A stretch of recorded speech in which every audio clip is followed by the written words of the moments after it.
record. Okay. Madam Secretary, are we ready? Yes, we are. Thank you, Mr. Chairman. Madam Good afternoon, Secretary, everyone. begin. Today is Monday, June 29th, 2015, and we will now hold a City Planning Commission review session. A quorum is present. The first item on the agenda is a proposed authorization to renew a previously approved special permit to facilitate approximately 254 parking spaces in an attended garage at 148 West 48th Street. And our presenter is Beverly Talavera from the Manhattan office. Good afternoon, Commission members, Chairman Weisbrod. Garage Management Corporation is requesting an authorization to renew a previously approved pre-1961 City Planning Commission special permit pursuant to Section 11411 of the zoning resolution. This is for the existing 254-space public parking garage located on West 48th Street between 6th and 7th Avenue in Midtown, Community Board 5. The site is improved with a 6-story building with a cellar and a roof, and it is a use group 8. An existing retail space of approximately 1,400 square feet is located on the first floor, which is not part of the special permit or the subject of the renewal application. The garage's 2 entrance lanes and 1 exit lane are located on West 48th Street, which is an eastbound one-way street. The original special permit was granted in 1954 to permit a public parking garage. The action granted the use for a 50-year term. The special permit was renewed by authorization on December 17, 2008 for a 10-year term. It expired on February 25, 2014. The current request would be a 10-year retroactive action.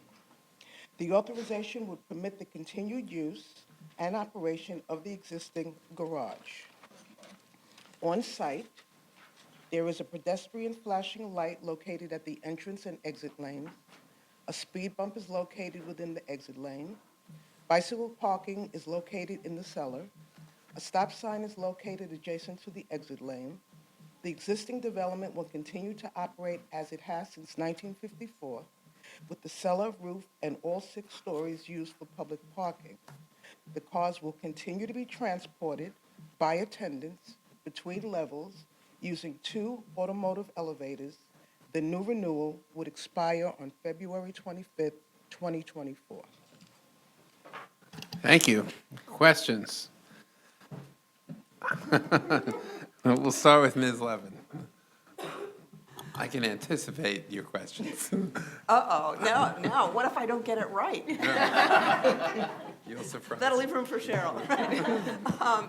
Thank you, Beverly. I noticed that the 1954 approval was for 157 spaces, and this one is now 254. Well, I believe it says 150 or more.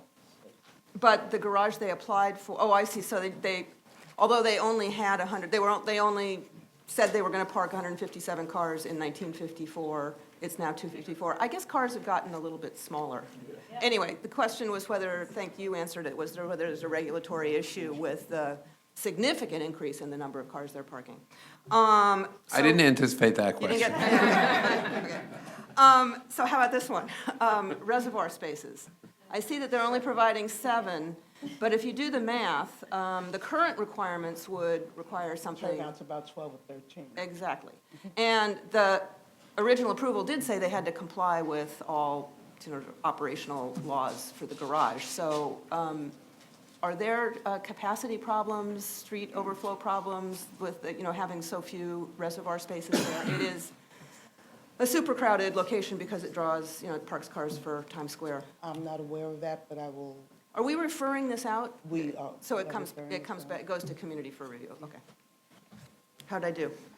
The question is, how did I do? I did badly. Ms. Efron. Mine is a regulatory question also, which I don't have clarity on, so I apologize if I have the wrong conception of this. But is there a requirement to have electric cars charging stations in That a garage? I can't answer. So there's no requirement, despite at an earlier hearing having heard that there is a requirement going forward for cars to have electric charging?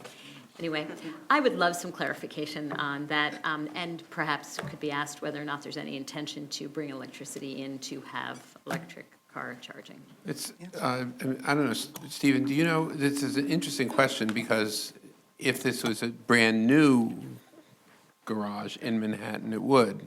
Yeah, they have to have the infrastructure to be able to charge. Charging stations are not required.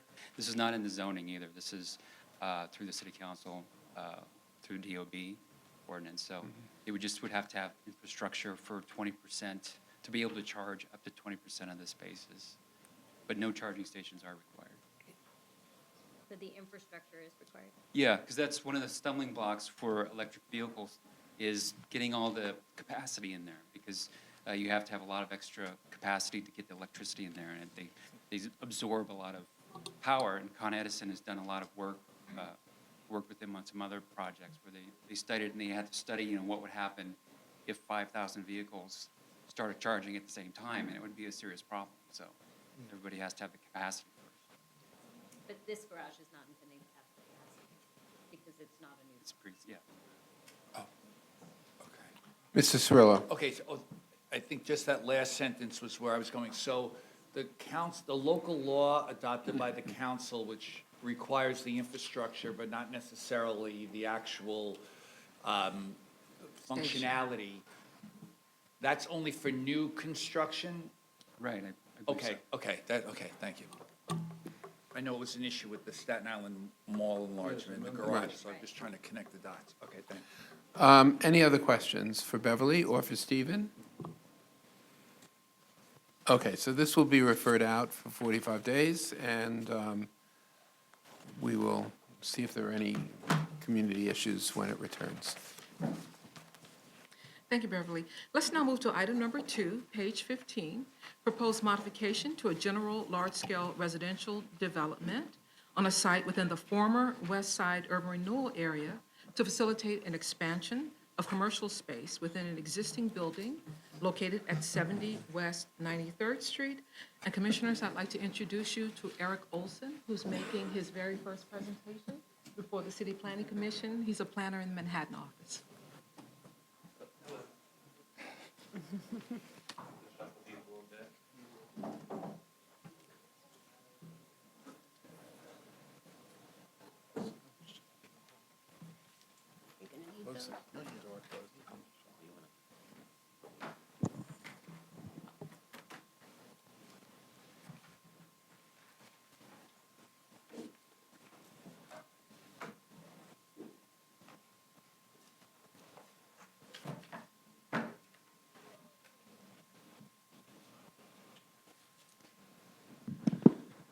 Greetings to the chairman. Oop, don't need to be that close. And greetings to the other commissioners. As Jackie mentioned, my name is Eric Olson. This is my first time presenting to a review session, so please apologize my newness. You'll be fine. Great. Thank you. So I'm here to talk about an application at 70 West 93rd Street. The applicant for this project is 50 and 70 West 93 Member LLC, and they are requesting a modification pursuant to zoning resolution section 7806 of an existing large-scale residential development located within the former West Side urban renewal area, which is on the Upper West Side of Manhattan in Community District 7. So the requested action would allow the applicant to utilize commercial floor area that is available through underlying zoning to enlarge the first floor of an existing 30-story residential tower, and that's at 70 West 93rd Street. And there is some existing ground floor residential, or some existing ground floor commercial space at the site currently. So talking a little bit about the location. As you can see, it's located on Columbus Avenue between West 92nd and West 93rd Streets on the eastern block front. The lot goes about 125 feet east of the street line. And so it has two zoning designations on the lot, C19 and R72. And since it's about 80% C19, those regulations would apply here. It's about a 25,000 square foot lot. And the current FAR is built out to about 8.56. The project site is site number 21 in the West Side large-scale residential development. And that's a very large large-scale residential development that includes 37 redevelopment sites spread throughout an approximately 20-block area in the Upper West Side of Manhattan. And the approximate boundaries of that are West 86th Street to the south, West 97th Street to the north, Amsterdam to the west, and Central Park West to the east. So the LSRD was established in 1963. Sorry. So the LSRD was established in 1963 in order to enact the West Side Urban Renewal Plan, which was enacted in '62.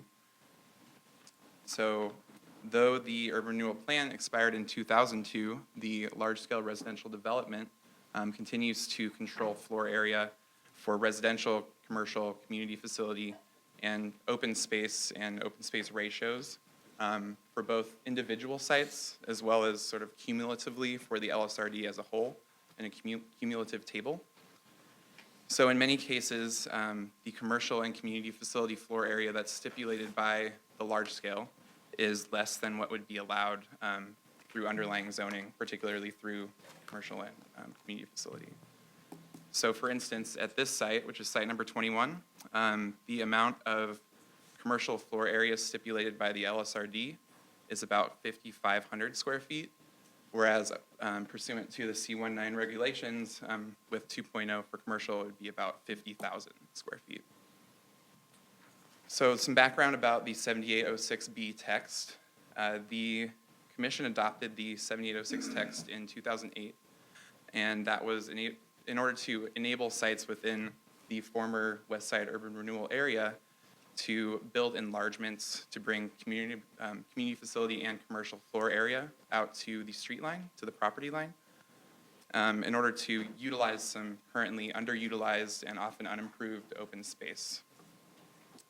So a little bit from the CPC report from the adoption of that text that stated that the controls of the expired urban renewal plan, along with the LSRD limitations, have resulted in a densely populated residential neighborhood with large amounts of private open space and relatively little commercial space. The retail space that does exist is mostly set back from the street lines and interspersed along Amsterdam and Columbus Avenues, so that continuous retail frontages generally do not exist. Additionally, many of the buildings developed under the LSRD regulations were designed as towers set back from the street lines.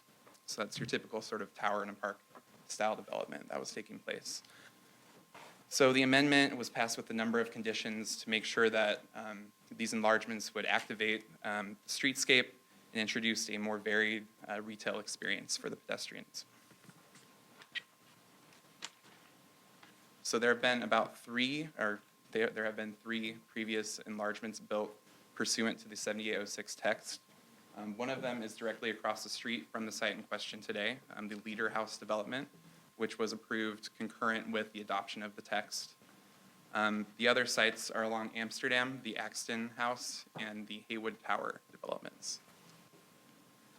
So just a little bit more about the neighborhood context in the area. This area of the Upper West Side is predominantly residential. There are numerous mid to high-rise residential towers along the avenues, and the mid-blocks are characterized by lower-scale residential uses, primarily brownstones. There are a number of institutional uses in the area, including schools and parks, as well as some ground floor retail uses along Columbus and Amsterdam. Directly to the west of the project site is the Leader House development that I was just referring to, and that's a 29-story residential tower that was enlarged pursuant to this text. There are 2 stories of commercial and community facility use that were brought out to the street line there. To the south is a 22-story apartment building with with a community center on the ground floor. To the east, an 8-story multifamily residential building on 93rd, some brownstones on 92nd, and to the north is a 16-story residential tower with some commercial uses on the ground floor. So I'll talk a little bit more about what exists at the site currently. So currently there is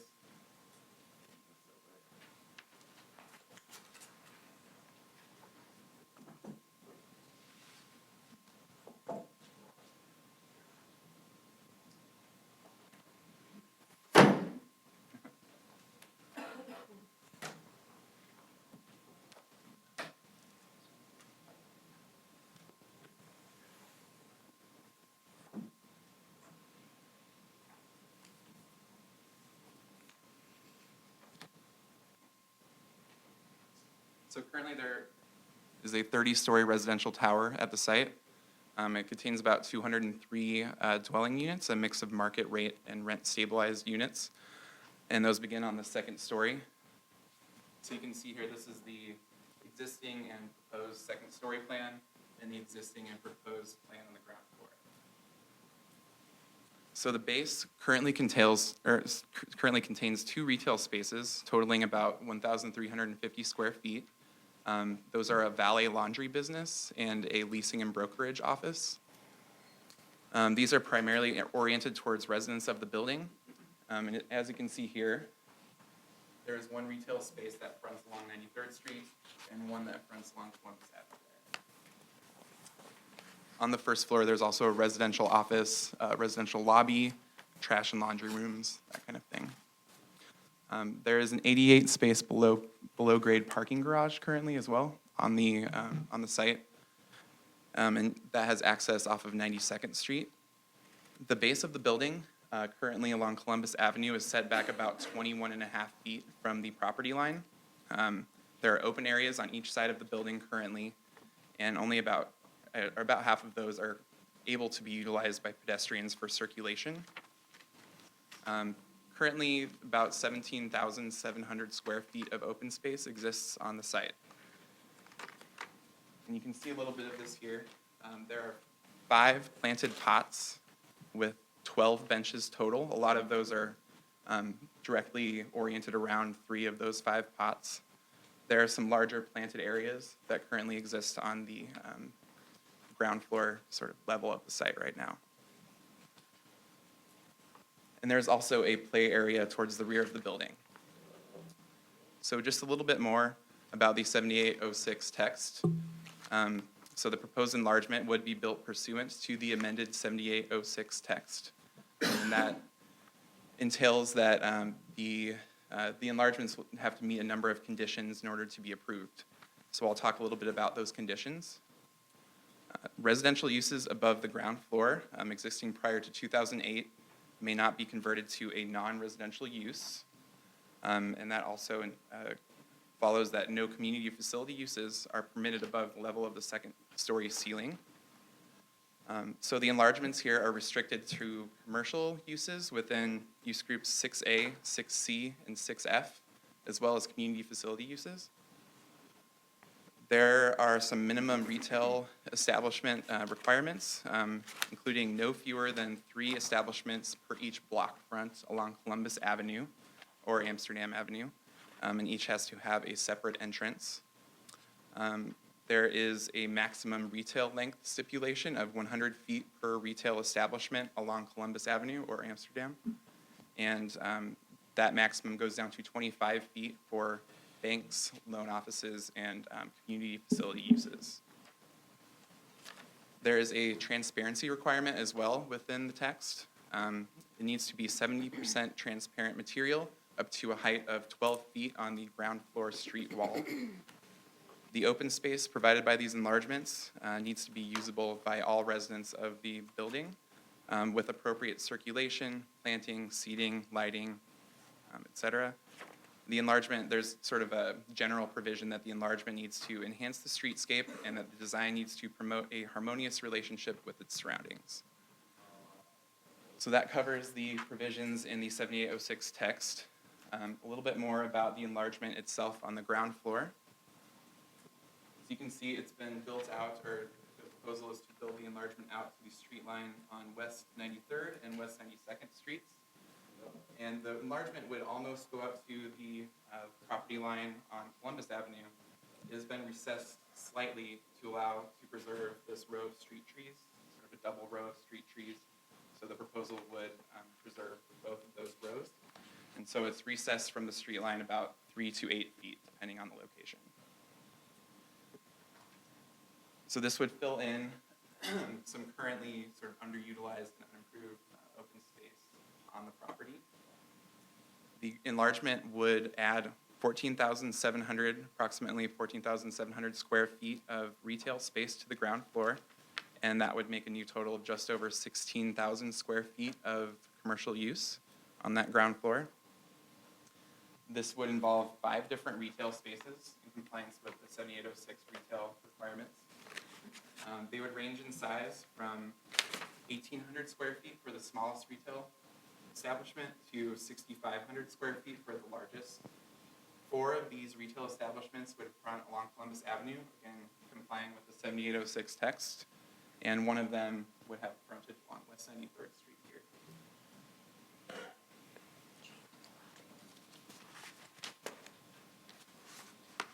The proposal also involves a roof garden above the ground floor that would be landscaped to provide an amenity for the building's tenants. This roof would be sloped in strategic locations, as you can see on the renderings, to allow for more generous floor-to-ceiling heights and in some of those retail spaces along the ground floor, and also to increase the amount of visual access to the roof garden greenery from the sidewalk pedestrian scale. The materials being used in this proposal would comply with the 7806 provisions as well. The 70% transparency requirement up to 12 feet would be exceeded. The proposal would account for something like 82% transparent materials. And the sloped roof would actually allow for some transparent material above that 12-foot ground floor height. A roof garden would be provided on the roof of that ground floor to the second story from a residential hallway on the second story of the building. This would be about 14,000 square feet of open space, and it would be a mixture of hardscape and planted area. There would be a variety of seating types and tables provided with this open space, about 40 different places to sit, ranging from chairs to sofas to chaise lounges and things like that. 10 ornamental trees would be provided and approximately 4,800 square feet of planted area. Just some additional information that relates less to the action in question here, but the residential entrance and lobby would be relocated to West 93rd Street, the northeast corner of the building. There would have to, so in order to provide access to the ground floor, or to the roof garden amenity, on the second story, one residential unit would be modified to provide a hallway just to access the space. There would be a newly designed playground at grade, taking the existing play area and sort of improving it and redesigning it a bit. You can see that here. And the existing garage entrance along West 92nd Street would be preserved with this proposal. And I think that about covers everything. Please let me know if you have any questions. Thank you, Eric. That was a very excellent first presentation. Almost as good a debut as Stephen Matz yesterday for the Mets, but nevertheless, very, I'd say competitive, so. Questions for Eric? Ms. Delos. Eric, welcome. Thank you. I'm just wondering if you happen to know whether the one unit that's being modified, it seems from a one-bedroom to a studio, happens to be one of the rent-stabilized units?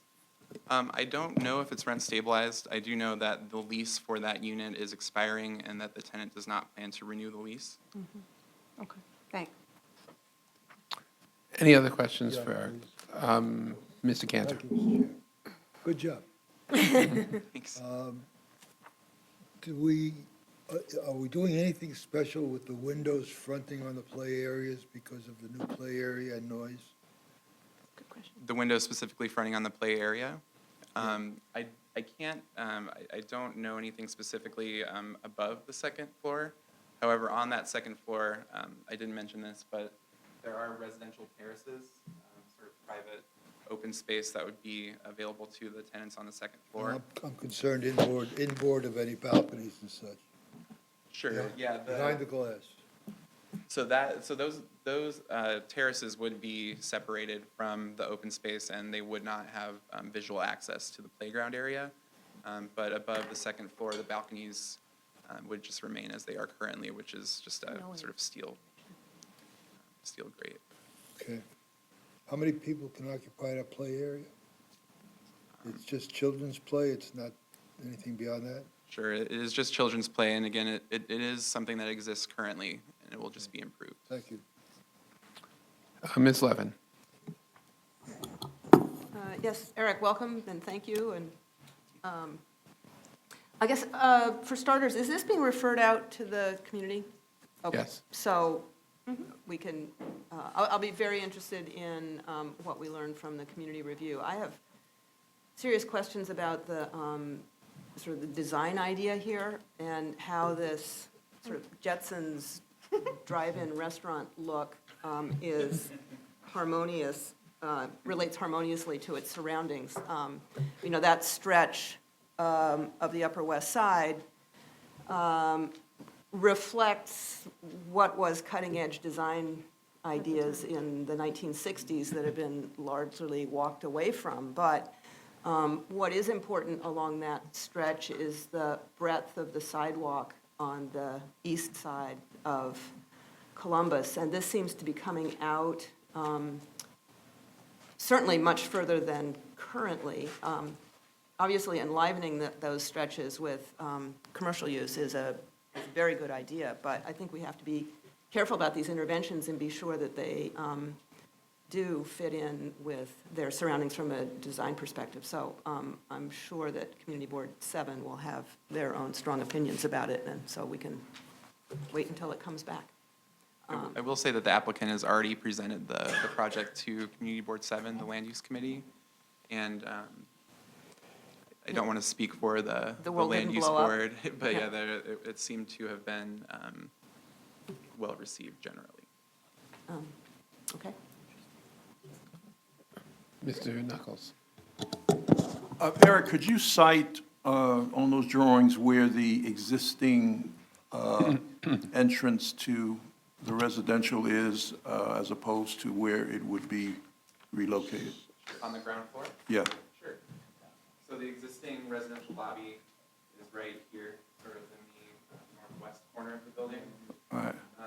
So residential area, or the residential entry would be sort of between, it would be along 93rd Street, but there is a large open space sort of between, the area and the street line, and there's also potential to enter from other doors along Columbus Avenue as well. Ms. Ortiz? Hi. Thank you for the clarification. This is going out for review. I also share some concerns, less about the design and sort of about the logic of here. Right now you'd mentioned there are 5 plots or 12 benches. It's a public space, but it's being, the idea is that it's being redeveloped because it's currently underutilized and unimproved. Yet there's going to be a equivalent second floor space, open space, available to the residents, which will be private. So, we're taking away from the public unimproved space and now giving private enclosed space to the residents, which is wonderful. I'm sure it's an appreciated amenity. But from the public's perspective, I wonder what we're getting back, because we're providing many, many millions of dollars worth of value here. Ground floor retail space there, our last check was about $150 a square foot. So we're adding millions of dollars of value to this. So what are we getting? I'm curious to the extent that, where are the public amenities, even on the sidewalks? We're removing benches. I imagine this is an aging population. I'm, somewhat familiar with this area. So, seniors need benches. How do we maintain this as age-friendly as that happens? So I would be curious what the community board thinks of that and if they've taken that into consideration. How do we balance the public and private needs here?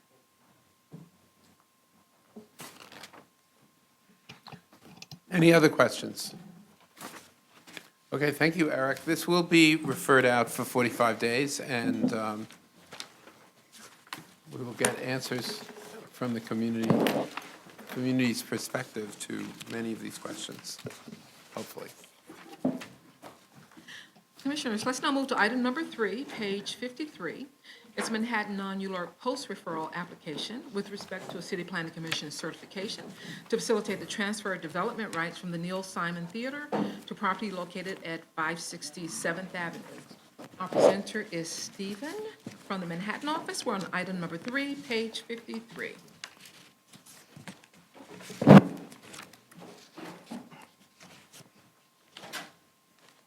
Good afternoon, Chairman and Commissioners. This is an application for a City Planning Commission certification pursuant to zoning resolution section 81744A to permit the transfer of 19,771.5 square feet of floor area of unused development rights from the Neil Simon Theater to the zoning lot at 567th Avenue. Both the granting and receiving sites are in Community District 5 and located in the theater subdistrict of the Special Midtown District.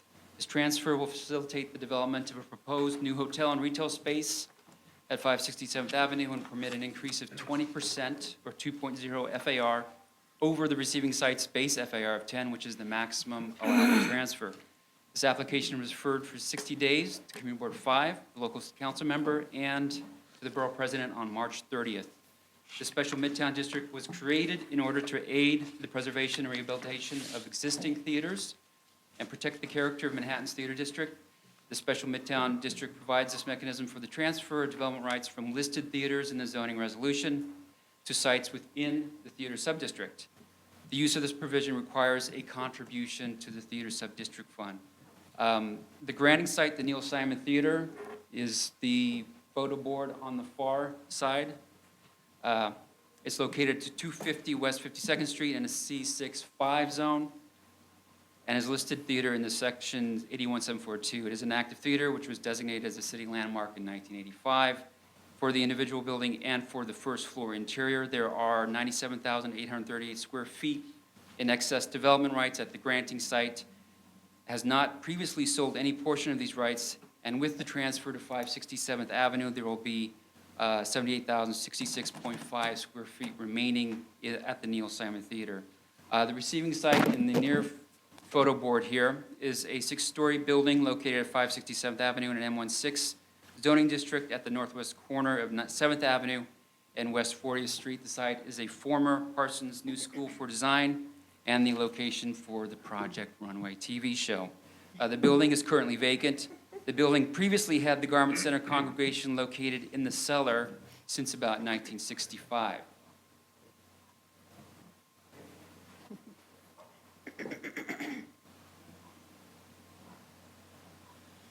The proposed building is expected to be 29 stories with retail uses up to the 3rd floor and the hotel lobby on the 4th floor with about 237 hotel rooms. The applicant is proposing to demolish the existing building and enlarge it to an approximately 118,629 square feet or 12 FAR building. The Garment Center congregation will return to the cellar location of the proposed new development and will occupy approximately the same square footage that it previously occupied at the time of referral of this project.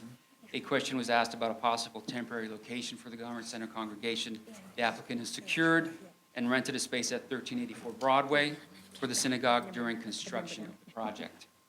The applicant has met the requirements of sections 81743 and 81744, including the conditions for transferring the development rights. The appropriate legal documents have been filed or drafted, and the LPC has approved the inspection report from March 2nd, 2015. And the applicant will also deposit $347,978.40 into the theater's subdistrict fund at the appropriate time. On May 14th, 2015, Community Board 5 recommended approval of the certification by a vote of 38 in favor, 0 opposed, and 1 abstaining. They also requested that the City Planning Commission increase the contribution rate in order to better support arts funding and more closely reflect the increase in real estate values. Thank you, Stephen. Questions? Mr. Cantor. Stephen, your last comment was the one I was going to address before you made it.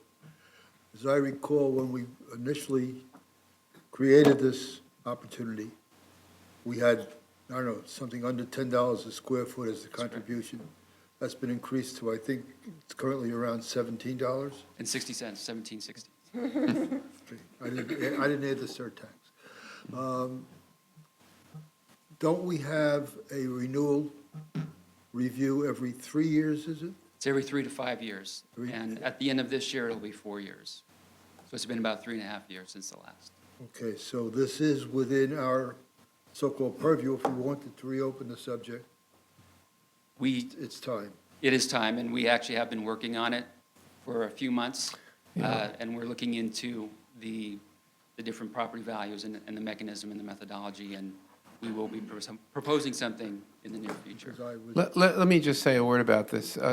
As you may have read, in a basically unrelated area, after our approval of the Vanderbilt corridor proposal, there was, on a parallel effort, a steering committee consisting or co-chaired by Borough President Gail Brewer and Council Member Garodnick, looking at the broader East Midtown area, and at least according to press reports on that committee's preliminary recommendations to us, one of their recommendations is also that we should look at the potential transfer of air rights in East Midtown and subject those transfers to a charge that the city would impose, presumably for public improvements in the East Midtown area. And so one of the things, we're awaiting the formal recommendations of that steering committee, but it would, assuming that is one of their recommendations, a good time to rationalize the rates of air rights transfers among all these various districts, including obviously the Theater District and conceivably East Midtown as well. So I think staff will take a look at how these might be rationalized and be coming back to the commission with at least some preliminary thoughts on it. would this project fall within that, do you believe? No, but it's a similar concept that obviously the Theater District has its own very specific air rights Right. transfer mechanism.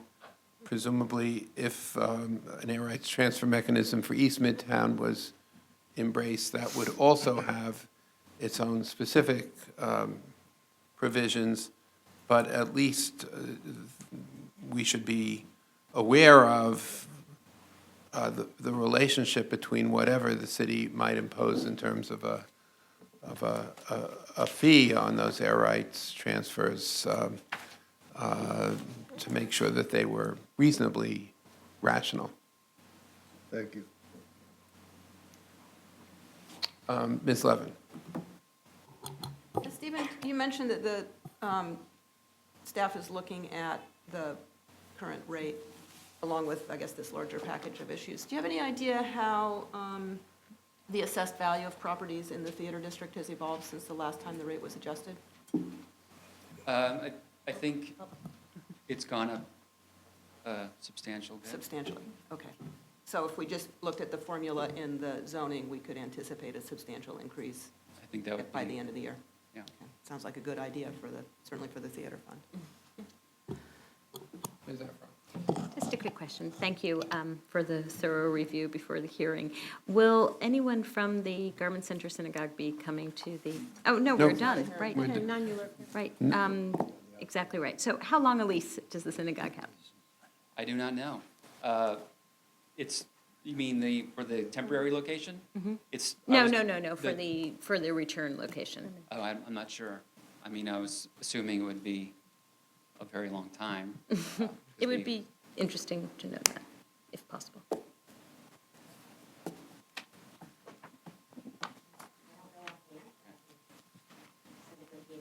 Okay, but just, if it's longer than 10 years, obviously, that would be a very good thing. Yeah. Great. Terrific. Any other questions for Stephen?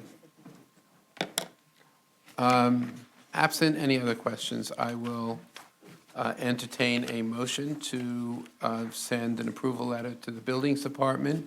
We will get the answer to Ms. Efron's question. That's okay, it should not change the status. But all those in favor of approving this and sending a letter to the Buildings Department, please so indicate by raising your hand. Thank you. Thank you. Thank you, Commissioners. We're going to take the next two items together. They're both for site selection and acquisition of property in the same building, 4312 Second Avenue.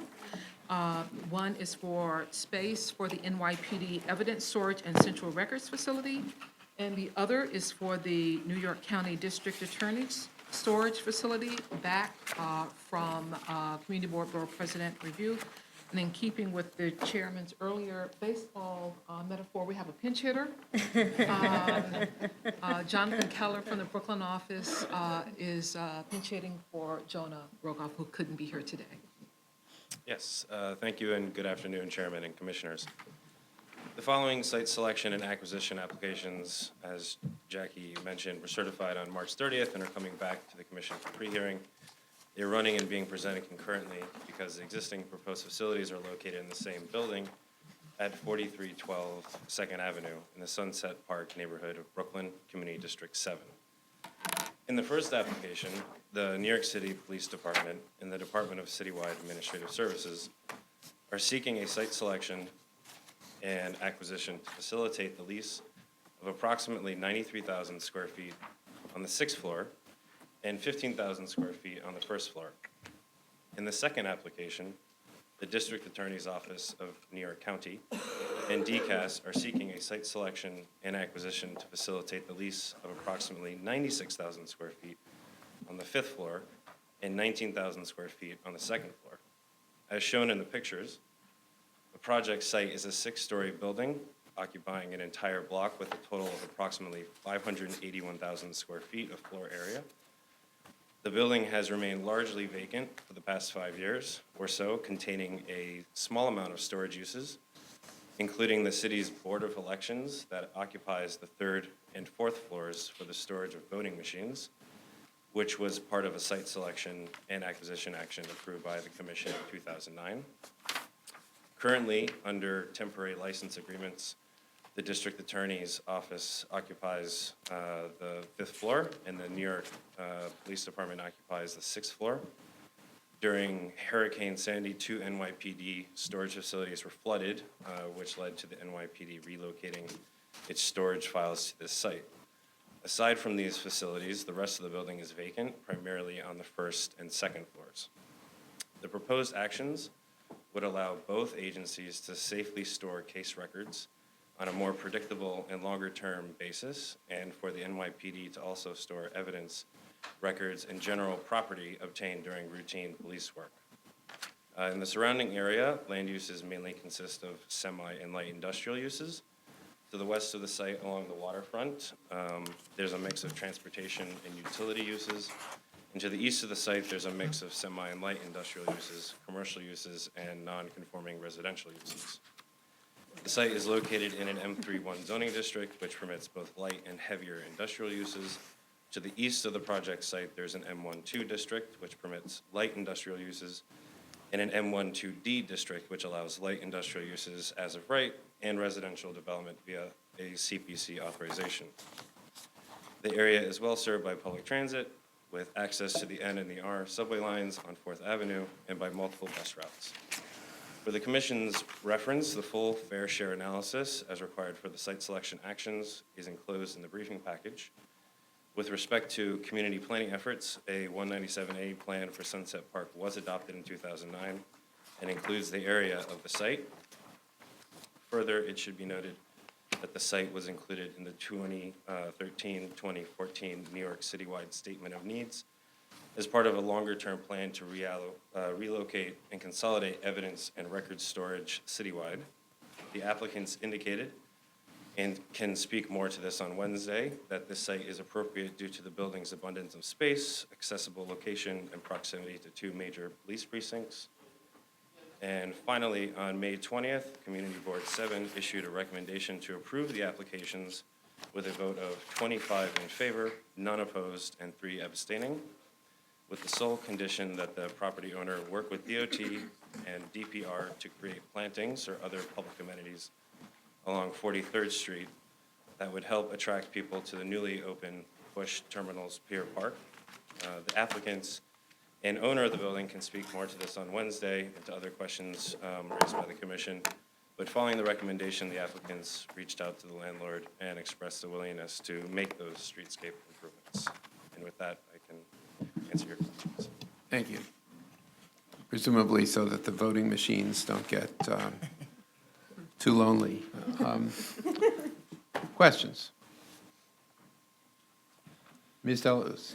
It's good to hear that the owner will be here and can speak to the community board's recommendations. It's a very important point in terms of waterfront access in this area. And I'm just wondering, they're acquiring 93,000 square feet. As it relates specifically to the NYPD evidence piece of it, it's my understanding that the amount of can you help clarify the amount of square footage that they're currently occupying now? Because I believe some of that is in the space on 4th Avenue. I can. That's adjacent to the community board, which I Don't don't think have is the 93,000. The exact numbers right now, but we can get that for you definitely on Wednesday. Thanks. Ms. Efron? Hi. So at certification, I raised some questions just about the 197A plan specifically has some very positive statements about maritime use and industrial use and things that really relate to jobs. These two applications have a total of 3 jobs which are existing and no additional jobs in the several 100,000 square feet of space that the city occupies that in theory could have at least 1 job per 300 square feet, if not more, for regular manufacturing use. There'll be 3 jobs. I understand that this commission approved in 2009 the initial lease with the old voting machines for storage. But I'm just wondering if there is a city agency, whether it's EDC or another agency viewpoint about what the best intent for this entire area is and where this building fits into that. Those are good questions. I mean, to the jobs question, I think actually in the briefing package and application, it notes that there are 3 jobs currently, but with these additional square footage, the NYPD would have somewhere between 8 and 12 employees, and the district attorney would have around 4 to 6. So it would be a small increase. Clearly, warehousing isn't one of the more intense of uses. In terms of the 197A plan and the broader sort of area, the application does state that it would be in compliance with sort of the 197A plan in terms of preserving the existing industrial sort of fabric in the area, in terms of they're not necessarily the light industrial that one might think of in terms of intensive job creation, but in terms of a 6-story building that's been largely vacant for a number of years, and the real difficulty that one has in retrofitting these for existing industrial uses, this would help to preserve this type of a building. Sure. I respect that, except that it says really specifically that the first objective is to promote industrial redevelopment and job creation in Sunset Park. So I just don't understand, this isn't redevelopment, and it's certainly not job creation. Sure. I mean, my understanding of the 197A plan is that there are 5 goals, and that not all 5 goals can be met on every single property, but that this was a plan for the larger area, and where, they can celebrate their maritime industrial heritage, that they could do so and promote maritime industrial, but for this instance, this site, it's not on the waterfront, so it cannot actually sort of promote maritime industrial. So it's a site-by-site issue, I think. But I'm sure the applicants can speak more to that as well. Will anyone from any other agency be here at the hearing? NYPD, DCAS, and District Attorney's Office, and then also the owner is supposed to be here. But as to another agency. I don't think so. Ms. Levin? Yeah, I'd like to just follow up on that a little bit. I share Commissioner Osborne's concerns about how this really squares with the 198.7A plan.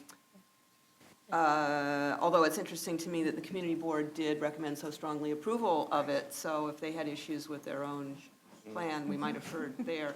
But I also note that it's in an IBZ, and the Economic Development Corporation created the IBZs, according to their website, to foster high-performance business districts by creating competitive advantages over leaving the city, and it's supported by tax credits and zone-specific planning efforts. So I'm kind of curious how this building fit into EDC's thinking when this IBZ was created.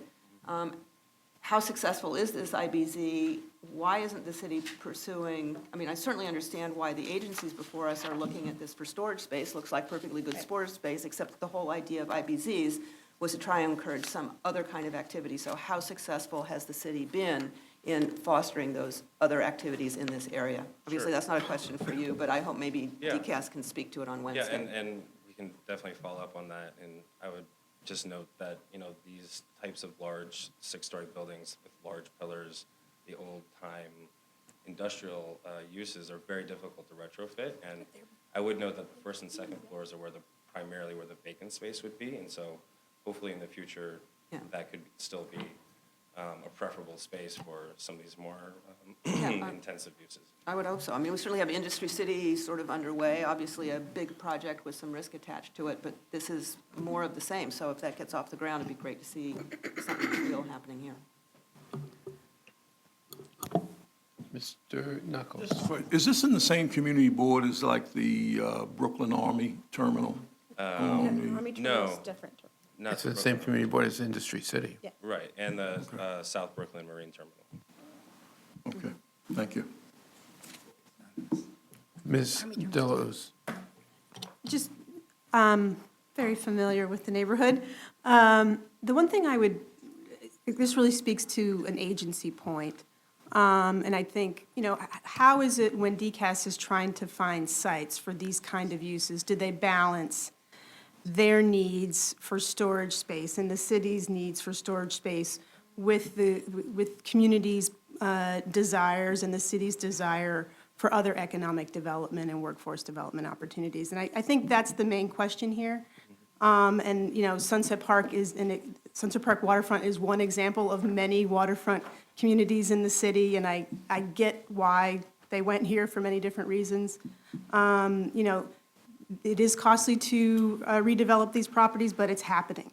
And it's happening throughout the city. And so, I don't know what the solution is. I just know it would be helpful to know that the, DCAS in particular is thinking deeply about these issues and about the city's storage needs, and balancing that with a desire to really, have more meaningful economic development opportunities in the limited space that we do have in the city.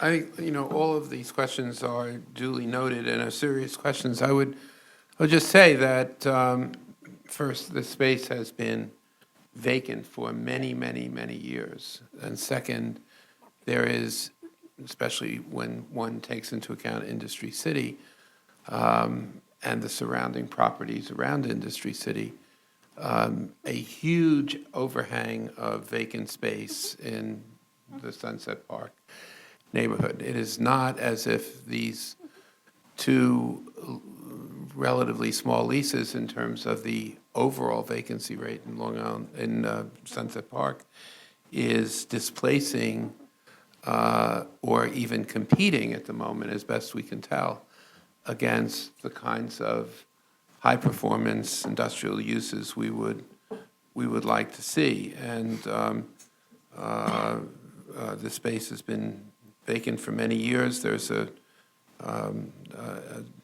significant effort underway to revitalize Industry City and make it into that kind of high-performance space. And, you'll see an announcement today, if you haven't seen it already, from the mayor and Congresswoman Velasquez and Congressman Nadler regarding the SBMT as well. So there are serious efforts underway to revitalize this neighborhood and turn it into a thriving industrial center once again. But at the same time, to expect huge numbers, huge amounts of space to remain vacant and not accept these kinds of conforming uses is, I think, problematic for a private owner, particularly. Yeah, I would, Mr. Knuckles? no, I would just amplify that. I'm some years removed from this process, but I think the imperative to find space on the part of the city's quartermaster agency, which is what DCAS is, continues to be the same. And I think where you have a willing landlord, which presumably this person is, and the imperative to locate these facilities in some reasonable proximity to the custodian agencies is an opportunity that you can't forego very easily. Ms. Efron? I also add that this is not without full recognition of how critical the work is of the two agencies that are the applicants or the end users, nor respect for any landlord willing to take a city tenant. It really just is a question of coordination. You might spook the deal. About the economic goals of the city and how they're played out in particular neighborhoods.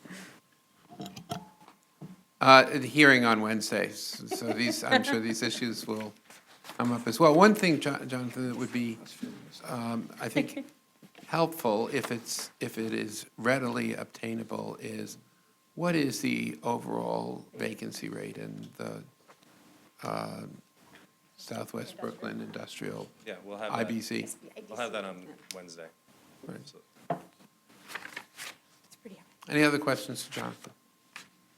Thank you. Let's now move to item number 6, page 121, proposed acquisition of easements to facilitate water supply improvements for City Island. Our presenter is Manny Lagares from the Bronx office. This is an item that's back from Community Board and Borough President Review. We're on item number 6, page 121.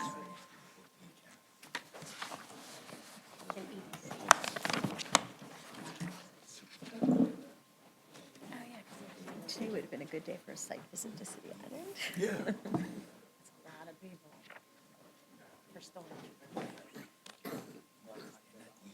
Hey, good afternoon, Commissioners. As Jackie mentioned, this application is coming back from the Community Board and the Borough President. It was certified on March 16, and in a nutshell, it involves the acquisition of 2 easements in City Island by DCAS and the Department of Environmental Protection. The Kilroy site is located just south of the City Island Bridge, right here. And the other side, the Miniford, is located just north of it. The Kilroy site will be used as one of the easements. It's approximately 57,000 square feet. It's privately owned. It's in an R3A zone. It is almost completely submerged land. And part of this lot is going to be utilized as a staging area for the proposed water main and storm sewer construction. Also, the installation of a 24-inch sewer outfall from Kilroy to Eastchester Bay, and the installation of a tidal wetland restoration near the outfall. This will be approximately 5,000 square feet of the 57,000 square foot site. The other easement, the one to the north of the bridge, that's approximately 10,500 square feet in a C3 zone. And what you'll have there is the 48-inch by 24-inch below-grade storm sewer outfall. And as I mentioned, this was brought before the Community Board 10. They voted unanimously in favor, 16-0-0, and the borough president approved it. The last time that I made the presentation, I think it was Commissioner De La Hoz asked a question about the uses on the easement themselves, if they will be precluded. And in fact, they would preclude any permanent structure. Right now, for instance, on the Miniford site, you actually have a two-story building which is used as a restaurant and offices on the upper floor, and a gravel parking lot, which is actually right where the easement is. So that type of gravel parking lot would be a good use for that, nothing permanent. Thank you. You're welcome. Are there any questions? Questions for Manny? Ms. Levin? Yeah, Manny, I just have a procedural question about the community board's vote, because it sort of leapt out at me that there were only, that they're strongly in favor, but only 16 votes. And then the sheet shows that there are a total of 46 members appointed to the board. So did they have a quorum? What's the story? They did not have a quorum. Okay, but we can still take that for whatever it's proportionate. Mr. Marin? Manny, good afternoon, how are you? Technical question, when stormwater comes into the lines, how does it get treated before it reaches the bay? I have no idea, but I will try to get that information for you. The agencies will be here, DEP and DCAT, and they'll have an answer. Thank you. You're welcome. Ms. Deluz? Orlando, maybe you want to come to Gowanus Canal after rain. We can take a look. That's exactly why I'm asking, because in the application, it mentions that there's gonna be the addition of several stormwater sewers going in. We know that, people drop stuff into the street, some cars may leak oil. All this is gonna go into this new system. And, we're spending a good money to get these new outfalls in for that very purpose of making sure that City Island can get the stormwater off, but then you're dumping it into the bay, and then what happens before it gets there? I'm sure there is some kind of treatment, it's just, I'd like to know a little bit more technically about it. Yes, I will contact them, and they'll be here Wednesday with an explanation. You're welcome. Thank you. Any other questions for Manny? Okay, public hearing on Wednesday. Thank you. Thanks, Manny. So let's now go to future votes. Staff have prepared favorable resolutions for this Wednesday, which include the Melrose Commons North Site B, which is a series of land use actions to facilitate affordable housing in the Melrose community of the Bronx. We've also prepared favorable reports for Tres Puentes. Commissioners, you received a letter from the applicant responding to the question about how many as-of-right units would be allowed pursuant to the zoning as it currently exists versus that which is proposed. I just got an email, so let me just try to clarify these numbers because I think they were a little confusing. The site has a lot area of 79,000 square feet. The maximum FAR for an R6 for this use is 3.9. The maximum FAR for an R72 is 5.01. There is a dwelling unit factor of 710 square feet per dwelling unit. So with the R6, the 3.9 times 79,400 is 309,000 square feet, divided by the dwelling unit factor of 710 equals 436 units of housing. With the proposed rezoning to R72, that would result in a floor area of 397,794 square feet, divided by 710 equals 560 DUs. 560 minus 436 is 124, which is the reference in your letter. The letter goes on to express, with the open space ratio, et cetera, that I think they're providing 323 units of housing. So I hope that clarifies the questions that you might have in this regard. But we have prepared favorable resolutions for your consideration on Wednesday. So we also have 520 West 28th Street, which is a proposed special permit to facilitate an accessory garage. We have 76 Greenwich Avenue, St. Vincent's Park, city map and text amendment to map a park in the Greenwich Village Historic District. You did have a memo which references minor changes to the language of the text to avoid repetition and clarify certain sections of it. So we are proposing a favorable consideration on your part with modifications as identified in the material that we've circulated. We also have the PROMESA proposal, which is a series of land use actions to facilitate affordable housing in East Harlem. Landmark in Queens, the Bank of Manhattan. We have the NYC DEP Blue Belt Sheldon Avenue Commission certification. It's a series of actions to enlarge stormwater basins and construct new outlets in the Special South Richmond Development District. 3886 Highland Boulevard, which involves certification for a subdivision in the Special South Richmond District. And we also have the Staten Island Mall enlargement, which is a series of land use actions to enlarge an existing mall. You received, I think, a letter from the applicant responding to a concern about electric charging stations, even though, as was described earlier, a certain percentage of the parking spaces within a new garage have to be facilitated via electrical currency and infrastructure. In this instance, for this particular use, electric vehicle charging stations are not required, although at the chairman's prompting, the applicant will be installing commercial charging stations for, I think it's 4 to 8. Right, and then there was one other point. Barry's here, I don't want to steal his thunder. Will also be provided by the applicant. Yes, for the stations on their property. I don't know if you have any other questions, but we've prepared favorable reports for you. And then we have Stanley and Glen Avenues, which is a proposed zoning lot subdivision from 1 to 2 tax lots in Staten Island. Going forward to July 15th, we have the Metro Tech Business Improvement District expansion. And Barry's here. You received some materials in your package on Friday. And Barry, I don't know if you'd like to say anything to the commission, or if you have any questions you'd like to ask him.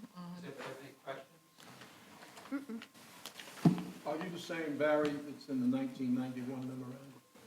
I'm sorry? Are you the same Barry that's in the 1991 memorandum? Bring that up, yeah.